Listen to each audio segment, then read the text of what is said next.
this morning, for about an hour and a half, I just had the smallest part of a song, some fucking teenage dirtbag song stuck in my head. That teenage dirtbag. I can thank your lovely... I can thank your lovely wife for turning me on to that song. Quite against my will. She said, I'll send it to you. I'm like, yeah, okay, whatever. And then she did. And I'm like, fuck, now I have to listen to it. Because, when I tell people I'm going to do something, I do it, And like my grandma, since childhood, always said, if you say you're going to do something, that's a promise. And, we have to keep our promises. We just do. And then in Scouts, when I was a scout leader for a while, we reiterated that.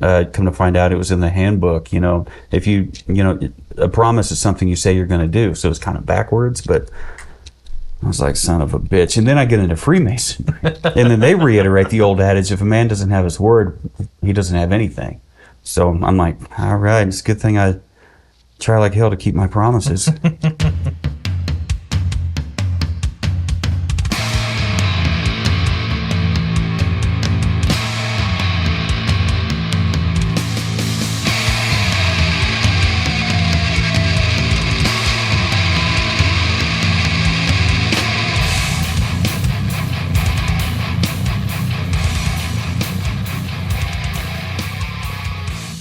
Welcome to the Savor the Burn podcast. My name is Jonathan. This is W2. How do you do?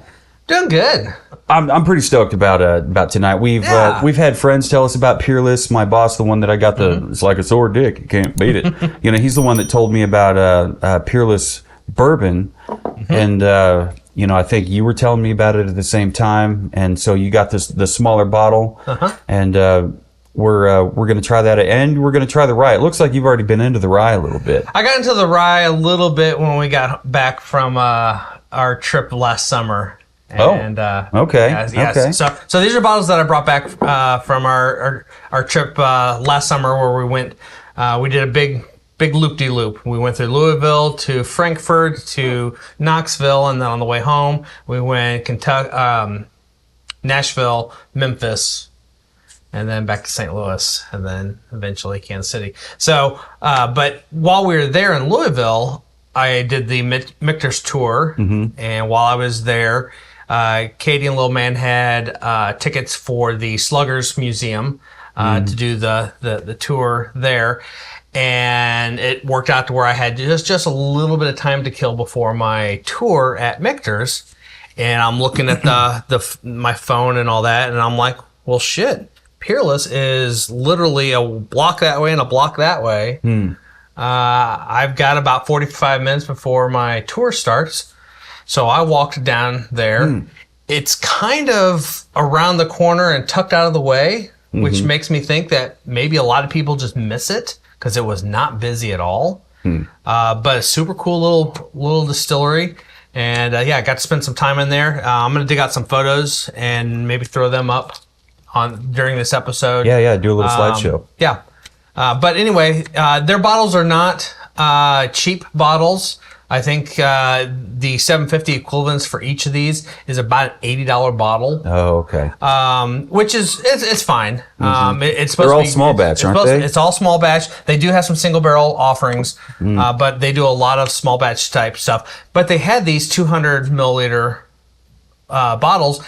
And I came home with 26 full-size bottles of everything else. And so... Wow. This was early on in the trip. So don't at me, Jennifer.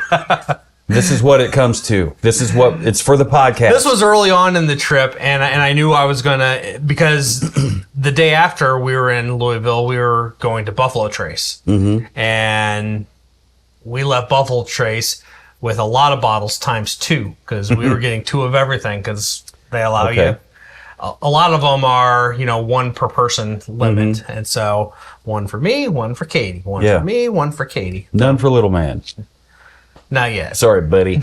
So I saw these little 200 milliliter bottles, and I was like, that's kind of perfect. I like the bottle shape. They're short little flask style, a little indented on the back. I guess it's on the front too. I didn't notice that. And just because they're small little bottles, they still have the hardwood stopper with the natural cork stopper in there. And the laser etched brand labeling in the top. They got the double-sided label on the front, so you get extra on the back. A little story hiding behind the liquid. Non-chill filtered, strongly sweet mash.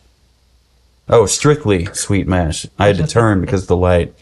It's a whole thing. You get it. Barrel proof, no water added. So this is barrel proof. That's cool. So I guess that's why it's 100. You know what? I had not read that. I see sediment. This one is also barrel proof. Which one do you want to start with? Non-chill filtered, strictly sweet mash. We've got their small batch rye and their small batch bourbon. Let's. How about you talk about them and I'll get it poured. Sounds good. Let's start with the bourbon. Let's do it. So you said you've been to the Peerless Distillery. I have. It's where? It is in Louisville, Kentucky. Okay, Louisville, Kentucky. And this one clocks in at 111.4 proof. Is that, or no, that was the rye. That was the rye. No, it wasn't. The bourbon, 111.4. Okay. The rye is 110. 110.3 maybe? Yes. Okay. For the most part, all their stuff is small batch. They do single barrels, especially when they get into store picks, because they do store picks. Oh, wow. Costco, currently, I don't know if they still have any available, but the Lee Summit Independence Costco, wherever it is over there, has a Costco store pick. Wow. I think it is a store pick. It may not be, but it's the double oaked. Double oak. Bourbon. Okay. That is a real. Did I send you a picture of that? I sent it to you and sent it to me. Was like, hey, do you have a Costco card? And, by the time I saw it, they were sold out. So, I was talking with my sister earlier today, and she's like, that's a really hard one to find. Is it? I'm like, oh my God, damn it. Don't tell me that, because Right. I wanted it, and I don't think Jennifer wants the upset. Costco card, so I'll just have to take you down there and put your face on it. You take it into any Costco you want. So you're not listening, are you, Costco? We're gonna start with their bourbon. It's small batch bourbon. It is aged 4 years. Like you stated, it is 111.4 proof. It is a Kentucky straight bourbon whiskey.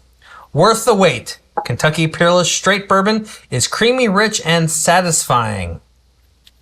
I'm going to stop right there also. As I was putting this together, I thought that the site that I was pulling information from had things messed up, because it said this is their Kentucky Peerless Straight Bourbon Whiskey. I was like, that makes no sense. This is Peerless Kentucky Straight Bourbon Whiskey. So, with that said, the current iteration of Kentucky Peerless Distilling Company came about just a few years ago in 2015, but the roots go way back to the late 1800s, when an ancestor of the current owners, Henry Craver, built a thriving business distilling some of the best American whiskey around from their home base in Henderson, Kentucky. They would have continued operations had it not been for a temporary ban on distilling in World War I. What could that have been? Yeah. To preserve corn. Now owned by Corky Taylor and run by his son Carson and master distiller Caleb Kilburn, their Peerless Rye was declared one of the top 20 whiskeys in the world in 2017. The Taylors have been making award-winning rye whiskeys since they reopened the doors in 2015. Their Kentucky Peerless Straight Bourbon, as they like to say, so it actually is purposeful. They call it Kentucky Peerless Straight Bourbon. It's weird. Everybody's got to be difficult. Is the first Peerless bourbon available without a prescription in more than 100 years. Without a prescription. Right. Because they were able to keep distilling in regulated quantities for medicinal purposes. Okay. And it just I need my vitamin whiskey. And it might just be worth the wait. It's a 4-year-old that was barreled at a lower proof, 107, which is 53.5. Bottling at a lower proof costs more, but yields a richer, fuller flavor. Then the resulting bourbon is bottled at cask strength, which over time and evaporation has increased to about 54.45. 54.45 ABV. It's worth noting that they do not use chill filtration, which really adds a lovely texture and mouthfeel. Yeah, it didn't take us a year into the podcast, a year and a half now, but or more. Oh wow, that's plenty more than a year and a half now. But yeah, it didn't. Anyway, it didn't take us that long at all to notice and appreciate the difference between chill filtered and non-chill filtered. Yep. Not that chill filtered's a bad thing. It's not a bad thing. No. It's just you're getting a complete You're just getting a completely different experience. Give the rye a nose. Look at that color, though. The color's great, and one thing about these legs, they start almost immediately and they go straight down. They don't. Yeah. They don't do any look wiggle. Look they at don't that. do any wiggle shit. Look at that line. Yeah. Yeah. That's pretty cool. Oh wow, that rye's got a good nose on it too. Mm-hmm. Yeah, but that bourbon's pretty nice. Focus. Well, I mean, we gotta give it the nose on the. Yep. On everything. And like you noticed, I had cracked the rye open and gave it a little taste early on. I had not opened the bourbon yet. So, wow. There's a lot going on. Yeah. Yeah. It's like toffee. It's not caramel. It's like more of a hard sweetness to it. So not like marshmallow, not caramely. Mm-hmm. It's just kind of like some vanilla for sure. Maybe you're on the bourbon, right? Bourbon. Yep. Maybe just a very subtle note of cinnamon. Maybe. I am picking up a bacon spice or two. Kind of a bready bread. Yeah. And maybe heads of the rye. You know what? I poured them. I paid attention to it, and I thought, this smells like it's got rye in it. I hope I didn't switch these two. But then I smelled the rye, and I'm like, nope, I didn't switch it. So yeah, this must have a decent amount of rye in the mash bill. But I mean, it says strictly sweet mash. I think that's what it said. Is that what I said? Yeah, strictly sweet mash.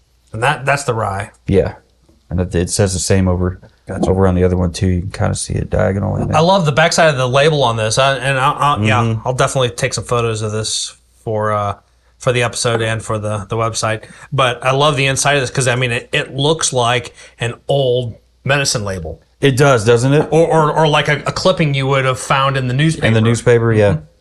It's a good thing that's not a picture of H.H. Holmes up there. Otherwise, we might be having a lot less of a conversation about this. That crazy bastard. All right, so bourbon first? Bourbon first.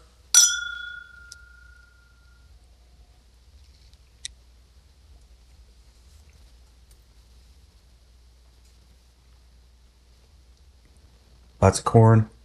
A lot of corn. That toffee turned to sweet caramel. Mm-hmm. There's your cinnamon. It's got a nice Kentucky hug going on. That it does. It's got a lot of tongue bite. Mm-hmm. I'm guessing it's got a decent amount of rye in there. 111.4 proof. Oh, well, yeah, I guess. It's going to hug you. What's that on the tail of the finish? It's not licorice. It's, or maybe it is. It's like I'm getting pecans. Cherry. Like licorice. praline pecans. Praline pecans? Do this again. You know how it is. You get a first taste and it's like, holy fuck, wow. And then you really don't even get to understand what it's trying to tell you until your taste buds go, what the hell are you doing to me? Everybody catch a number on that train? I can see a little bit of licorice on that one. Yeah, for me, like it's on the tail end. And it's like, it's a flavored licorice. It's not the black stuff. So the notes here say, right on the palate, right out of the glass, you get notes of rye bread, honey, vanilla, cinnamon, and candied apricots. Candied apricots. Okay. And man, that finish is long, lingering, sweet. It's bold. On the palate, the mouthfeel is rich and creamy with a thick body, and notes of vanilla custard followed by bright citrus zest, white pepper, caramel, and toasted oak. Toasted oak. Yeah, I didn't even think about the oak on this. Is it there? If it is, it's toasted. It's definitely not charred. That's good. That's really That good. is good. I bet that's a great. It's peppery. But that's a great old fashioned. Oh yeah. It's got a good rye spice to it. It's got plenty of proof to shine all the way through. Mm-hmm. The caramel and vanilla notes with a little bit of a cinnamon make this with our cinnamon syrup. Oh, you would? Maybe. Just bring that out. Yeah. I mean, why not? Definitely try it. It also says here the finish is medium length and filled with warmth and baking spices. I'd say that's a long finish, and that's a really long finish. It's still going. It's been a while since I mouthed it, and it's still rocking the fucking hell out of it. It's warm still. But like we've talked about before, it's all right up here in your throat. It's not me. It's on the tongue also. Yeah, the warmth. It's not following you all the way down. Burning your guts from bottom up, stem to stern, or whatever it is. I don't have any nautical training at all whatsoever. Nose, it's got a lot to offer, and I like it. I think I'll give that a. Hopefully that's not too low. I get yelled at. Are you fucking kidding me? And I do like the finish. I like that it's long and lingering. It's sweet. Like you said, rye bread. Rye bread is what it says on the nose. Oh, on the nose? On the nose. And it tastes like rye bread on the finish. You know, like a hearty multigrain with rye or something, I guess. But that's something. I'll take that back down to there. Because it does have a bit of a... I don't know if it's sweet pecans, but it's definitely like got some walnut / pecan, you know, baking nuts going on here on the finish. Walnut.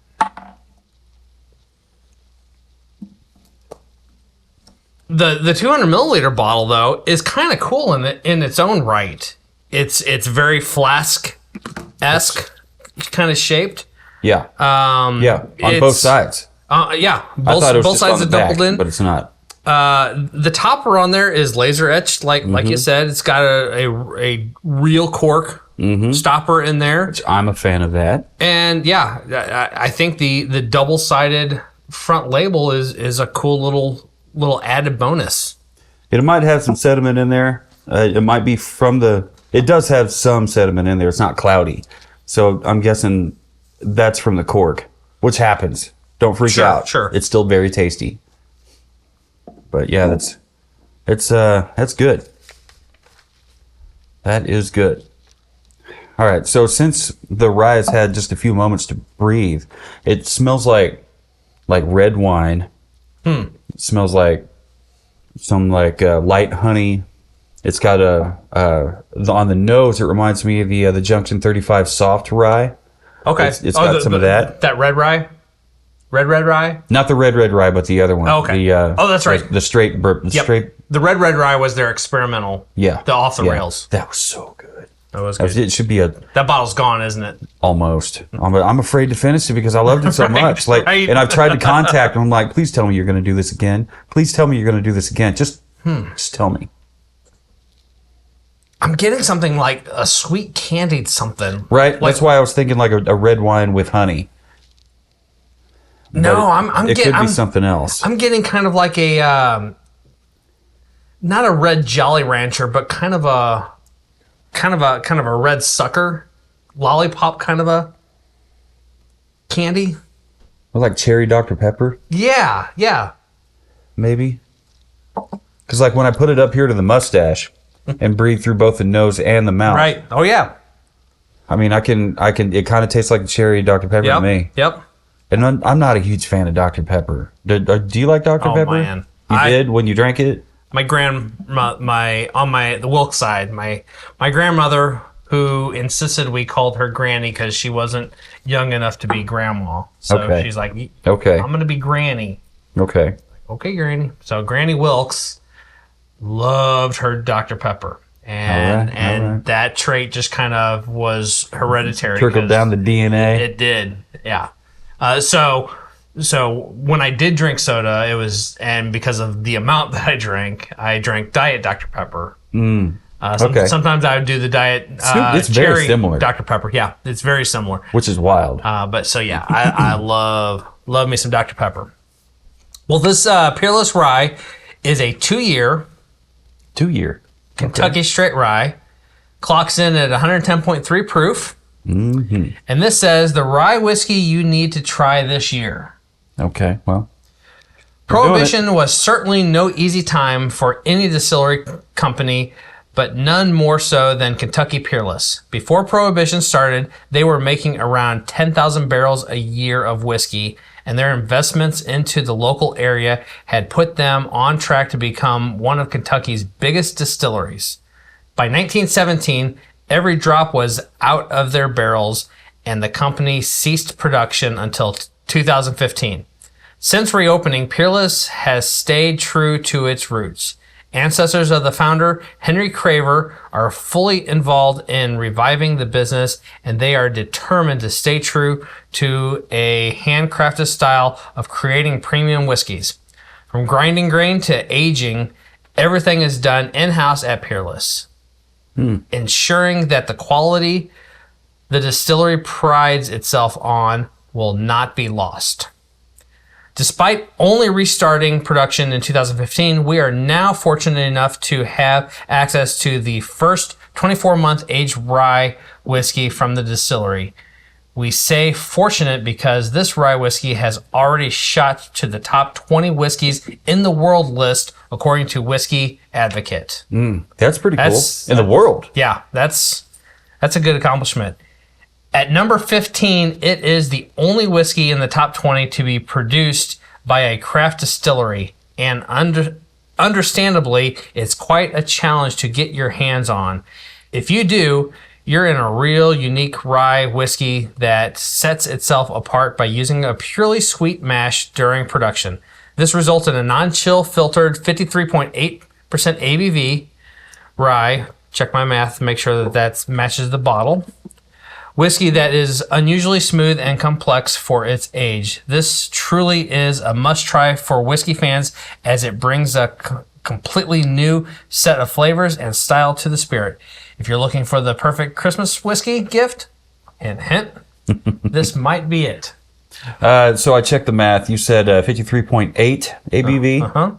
It is 55.7. Okay, so that's what brings it up. Oh, wait. Oh, I am so sorry. That's the bourbon. So this particular bottle... I'm an idiot. Yep. All right. So this is 55.15. Well, that's still... So 53.8. Yeah. So this particular bottle is just a little bit hotter than what these numbers are. But that's okay. They're all small batch. This is what I pulled off of online from their website. And yeah. And at the time that they wrote their article, maybe... quite possibly what they were putting in the barrel versus what they were taking out of the barrel then versus what they were taking out of the barrel now is totally different. I mean, it's all small batch. You got that a year ago. Yeah, it's all small batch, so things can change. Absolutely. Kind of rapidly. I mean, if you think about it, if because it's all small batch and what is small batch? Well, that could be 2 barrels, that could be 25 barrels. Yeah, worth of juice that goes into the barrel. I know Michter's, their small batch is between 20 and 24 barrels, I think. So I think Peerless is probably a little bit less than that. But that becomes a batch. So the next time that there is a batch, depending on how that all shakes out, they could bump that. They could reduce it. So it could change over time and from batch to batch. I like how it's always barrel proof, no water added. That's really cool. Michter's talked about that quite a bit as they pride themselves on putting it into the barrel closer to how it's going to come out, so that when it does come out, the water's already been added. They don't have to proof it down as much. And it costs more to produce, but you get a better quality product because there's and they do have quality product. Yeah. And it sounds like Peerless is right there in line with that. Well, I mean, you take 100 years off of distilling, you know, you better have your fucking homework done by the time you come back to class. And so far, that's badass so good. that they are the only craft distiller on that top 20 list.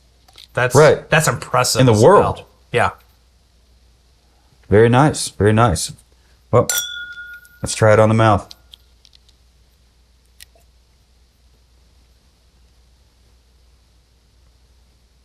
That is super, super smooth.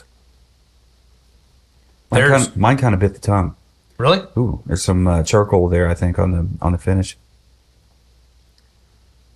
Early finish, of course. Late palate, early finish. maybe an early bite, but by the time it hits the back of the throat, it's super smooth. Rye always has a little bit more of a bite anyway. Sure. Plus, you add the 110.3 proof. It's going to bite, and it's going to bite. Is there a little bit of a mint on the back of the palate? Yeah, like spearmint. Mm-hmm. Not so much peppermint, but spearmint. Maybe like a light chocolatey. Have you ever had chocolate mint? Yeah. It's kind of like that. I've been to the nurseries, the plant stores, whatever, and I've seen different mints out there. And you can pick a leaf and throw it in your mouth and chomp on it, just to get an idea as to what it is that you're going to get if you grow it at home. So, that's the only way I've had chocolate mint before.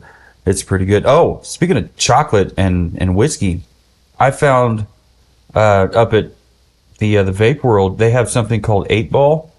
Okay. Maybe you've heard of it, but I think it's from the Screwball people, the people that make the peanut butter whiskey. And it's a chocolate shape on it.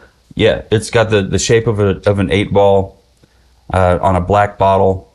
Okay. It's chocolate whiskey, chocolate flavored whiskey. Well, so it's for the podcast. It's for the podcast. It's $26.99. For let's see here, 66 proof. So it's meant for. All right. Yep. It's whiskey for people that don't like whiskey. Yep. But anyway, so that's chocolate whiskey. If you want chocolate whiskey, go get that. If you want just like a subtle hint of a chocolate mint on the finish, I would say put some of this, and maybe some of the grassy kind of briny. Mm-hmm, maybe there's malt in there. Well, this says on the nose. Barley, yeah. Barley gives you, okay. This says on the nose, pepper and grass with a hint of pumpkin pie. Pumpkin pie? And I don't get pumpkin pie at all. There's no pumpkin pie I'm a slut for pumpkin pie, and I'm not picking that up on here at all. The palate says cinnamon spice, candied corn, and a touch of mint. All right, so on the bourbon, there was a lot of corn right there on the palate, but that's a bourbon for you. Man, I wish we had mash bills on everything, because it would help us understand all the different flavors and everything. I think and how it all works together. Some of that charred oak on the late palate. I didn't get any charred oak on the first one, but this one I think does have a little bit of a charred oak. Yeah. And the finish says full-bodied with a surprising smoothness for rye whiskey. I don't know if it's surprising to me as far as smooth goes. I don't. You called it for being smooth almost immediately. I'm not sure I would call this, smooth. It's no Balcones. It's not Texas rye, right. and all the chocolate that I cannot wait to get back into that bottle. Right, that's gonna be a fun night. And it's either gonna be amazing or it's gonna be a disappointment if we don't experience the level of chocolate. I want to experience that chocolate again, man, because that surprised the ever living shit out of me. Both of us, actually. And now that we're a year plus into it, maybe we'll find a little bit of that chocolate mint combination. Maybe I don't remember what the tasting notes were on that. I don't either. But I'm stoked to revisit that chocolate is seared into my memory banks. So and maybe, I cannot wait. Maybe I'll bring a 90 proof offering a rye from old Jim Beam. I just finished a Jim Beam rye. I think I sent you a picture of the Glencairn of it, and it was tasty the whole time through, man. I really liked it. Anyway, but this is Peerless. This is Peerless. And this is 110, so it's definitely stronger than the one I just finished. I think my favorite part about this was the nose. The finish on this, like, it does have the kind of barley taste to it. Mm-hmm. But it's also got a bit of a leather to it, I think. Maybe that's what I'm getting confused with, like a what is it? Like a minty kind of thing. It's hard to say. And while we're finishing up on the math on these two gems, let me encourage you to leave us a comment or send us an email. Leave us a comment underneath the video or anywhere you can, whether it be on Facebook, TikTok, Twitter, Instagram, whatever, X, now that it's called. I need to get with the program. It's X. Thank you, Elon. But leave us a comment. Let us know what you think of these. We've got the Peerless Bourbon and the Peerless Straight Rye Whiskey. And let us know what you think about it. I did put the a picture of the bottles in 3 different groups earlier today. And I got some positive feedback on the Peerless. Yeah, what you got? In the Whiskey Tribe, now that I'm able to... and they didn't suspend you this time? Not this time. I've only done one thing, and that's make a post. So we'll see how it goes. I just have to figure out what I did wrong on my own or something. I don't know. Whatever's going on. Evan says, haven't had a Peerless I didn't enjoy. Over here to the Kansas City Bourbon and Whiskey Club. That's so mean. John says, Peerless aren't bad. And another John says, both Peerless are real good. The Whiskey Guild. Thanks, John. Thanks, Johns. Dan in the Whiskey Guild says, just picked up a bottle of the Peerless single batch. Excellent. Single batch? Yeah. Also known as small batch? Small batch, single batch. I think they're all in a single batch. Who knows? He's a top contributor. Thank you for contributing on my post, Dan. Nancy, who's always good for a comment. She's also an admin and a group expert. I'd love to meet her and hang out with her at some point just to pick her brain on different whiskeys.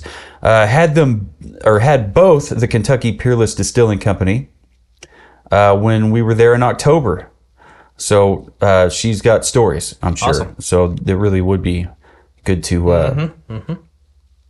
It says Dennis says, I've had those. I really like the Peerless Rye. That was a good rye.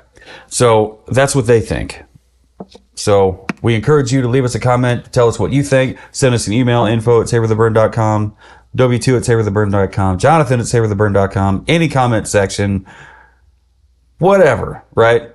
We've heard what our 3 whiskey groups that we're a part of had to say about it. Now I want to know, Mr. W2, what do you have to say about the bourbon on the nose? Solid 4. Solid 4. I'm right under that with a 375. The bourbon had a bit to offer, and it was classic bourbon. It was good, and the extra proof, I think, might hide some of the stuff on the nose for me, just because it bites. The ethanol gets into the nose, and it can be a bit much. But 375 is not bad at all. But neither is 4. How about the palate? Palate was 4 1/4. 4 1/4. Well, here we go. I'm a quarter point under you. I gave it a 4.0. We're trending in the right direction, though. We are because the nose was good, the palate was better. Yeah. How about the finish? Solid 4. Solid 4. You dropped it back down just like I did, right back to 375. So, what did your final score end up being? That ended up being 8 and an 8. 8.125. Huh, that's weird. My score came up to 7.66, repeating. All right. So on this one, since we don't have the full size bottles, Sure. We didn't want to spend $70 or whatever it was on each bottle because we already had these. I mean, why spend money when Right. you don't have to? Well, These bottles are cool. I'll spend the money on the double oaked or some of their There you store go. picks Your store pick would be cool. or some of the But harder to find. you already spent money on these bottles, Yeah. and they're great little bottles. I mean, I'd give these a 4 easy. Yep. Just with a double label on the front, the laser etched, what is that, walnut or something? Something like that. Natural cork. It's a flask style bottle, Yep. which I like. Hell, these will make great refills of something else at some point. Absolutely, yeah. I mean, Right? sometimes we play shows, little rocktail for you, out of town, and we bring our own whiskey because why not? Or sometimes we're in town and Sometimes we're in town. we bring our own. Bring our own whiskey because sometimes we're playing a venue that has trash for a whiskey selection. They don't even have Jim Beam White Label. If you don't get it, keep listening. The best whiskey is your favorite whiskey the way you like to drink it. I think that's how that went. So so you rated this a little bit higher than I did, but I mean we're in the same ballpark. I'm over 7.5, and you're under 7.666. You're a little under 8.25, 8 1/8. So that's not bad at all. The bourbon tested just fine. Yep. Here on the Savor the Burn podcast. Solid bourbon. How about the rye here? I fell in step and gave it a 4. You gave it a 4. I gave it a 4 on the nose. For me, the nose had a lot more to offer. Maybe it was the lower proof that helped kind of open that up for me. But I mean, it smelled like kind of like red wine. There was maybe a slight touch of honey. Then we kind of went back and forth on different things. Finally, we might have ended up on Cherry Dr. Pepper, which, Yeah. I mean, cool. I wish Cherry Dr. Pepper had more cherry, honestly. But whatever. How about the palate? The palate, I gave it 4. Kept it at 4. Kept it at 4. I dropped it on the palate just a little bit because I was distracted by the amount of of bite I think that I got on there, and I wasn't sure what to do with the charcoaly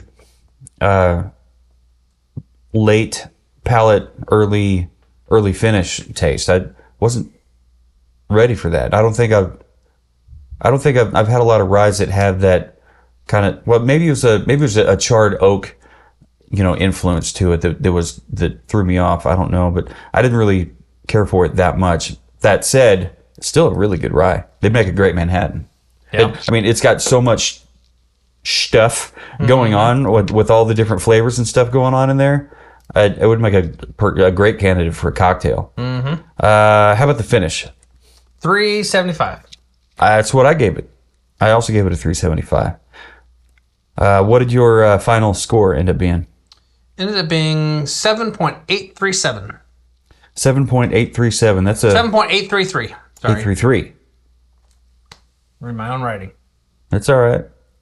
It's all right. Yeah, mine is it's a 7.66. The same rating that I gave the bourbon, and I had to double check myself too. So like on the bourbon, Different math, same. different math. Yeah, the nose on the bourbon had a 3.75. The nose on the rye had a 4, and then the palate was a 4. Palate was a 3.75.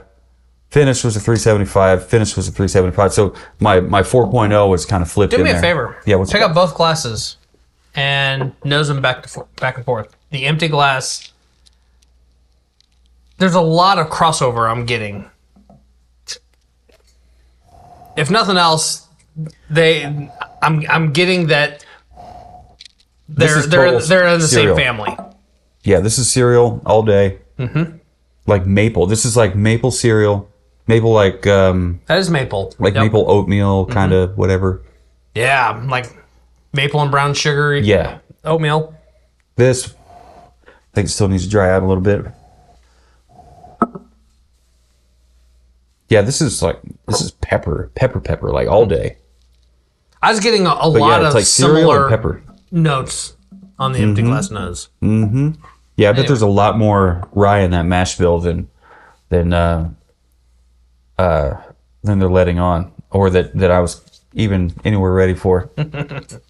So let us know what you think. If you've had Peerless, whether that be the Kentucky Straight Rye Whiskey or the Kentucky Straight Bourbon whiskey. Actually, you said it was different. It was Kentucky Peerless Bourbon whiskey and Kentucky Peerless Straight Rye whiskey. For whatever reason, they like to switch it up and mess with your head, man. Do you have anything to add? Rye is what they're known for. Rye is what they're known for? But rye is what they're known for. But bourbon is their latest offering in the last 100 years. Okay. I mean, I guess they weren't in business, so yeah. But anyway, So bourbon is definitely the second comer. Rye is where they've cut their teeth. Yeah, my like I said earlier, my boss man Jared, he's the one that sent me the picture of the Peerless bourbon a couple months ago now, and he told me that I need to try it. It's really good. And he's right. It is really good. I guess he was out at what's that place in Lee Summit? Macadoodles. I was going to say McDougal's, but it's Macadoodles. Yeah, what a fun word. What a fun name. Macadoodles. It's a fun store, too. They got lots of bottles in there you can try out. A little tasting island. They have an super entire... helpful, knowledgeable staff. They have an entire display of bottles you can just grab pours of. Mm-hmm. Of course, that's going to cost you money, but that's fine. What of it? Nothing in this life is free. I want your money. Do, do, do, do, do. That's what I want. Do, do. Do you have anything else to add, Mr. W2? I feel like I haven't said it in a while, but... How do you feel about him? I like it. He likes it. Do you like it? Let us know in the comments. I like it. It seems like the folks on Facebook like it. And if you want to learn everything that we talked about here on the W2 Magic Pad, or on their website, on the Peerless website, there will be links in the liquor cabinet. So definitely check that out.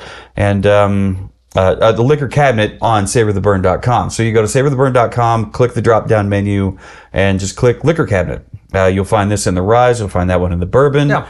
And you'll find our ratings and everything that we talked about on the tasting profiles, which is very helpful for me. I like going back and I like reading these things and seeing, okay, what was it that we liked about it? What didn't we like? So it's a lot of fun. Plus, we're always updating and adding to the liquor cabinet. So definitely stay on top of that and always pay attention to that. So no matter what you're drinking, who you're drinking it with, and how you like to drink it, never forget, keep on burning.